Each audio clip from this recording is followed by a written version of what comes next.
সামনে দেখুন কীভাবে ডিজিটাল মেশিন দিয়ে জুড়ে বলেন স্যার।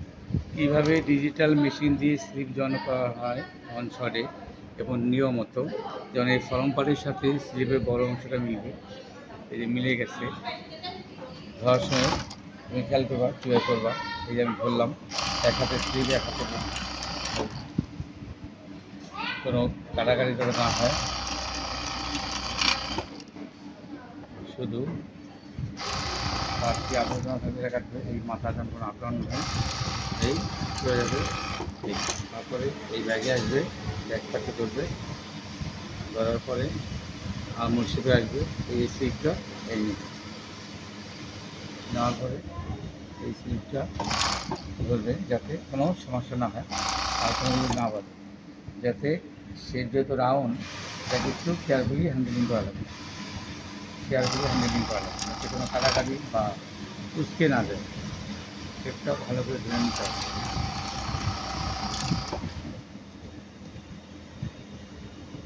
কোনো পার্ট বড়সড়ো হবে না, রাস্তে ধরে মান করে এইভাবে সৃজন করতে হবে। আর একটি দেখাচ্ছি, দেখো তোমরা যেমন করবা, আমরা এখানে ট্রেনিংয়ের মাধ্যমে কাজ করে থাকি। নতুন ছেলে মেয়ে আছে যারা, তাদেরকে ট্রেনিং দেওয়াই, 2-4 দিন ট্রেনিং দেওয়াইয়া তাদেরকে যে যে প্রসেস করতে পারে সেই প্রসেসটা তাদেরকে ওইভাবে করানো হয়। যে ছেলেটা আজকে সৃজন করবে সে মূলত কাটিংয়ে কাজ করে, সে টুকটাক ট্রেনিং দিয়ে অবলোক শিখছে। এখন আজকে তাকে সৃজনের জন্য এখানে পাঠানো দেওয়া হয়েছে তাকে শেখানোর জন্য। তাই তাকে দেখাচ্ছি কীভাবে স্লিপটা জয়েন করবে।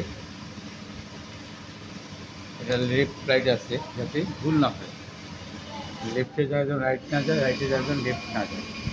যেহেতু দুটা হাতার ডাইন বাম আছে, ঠিক কাজের ক্ষেত্রেও সেরকম। আপনারা যারা করবেন তারাও সেটা মাথায় রাখবেন যে সবসময় যেখানে দুইটা হয় সেখানে পেয়ার থাকে, কোনটা কোন দিকে যাবে সেটা ভালো করে জেনে নেবেন। লেফট এবং রাইটের ভিতরে পার্থক্য আছে। ধন্যবাদ।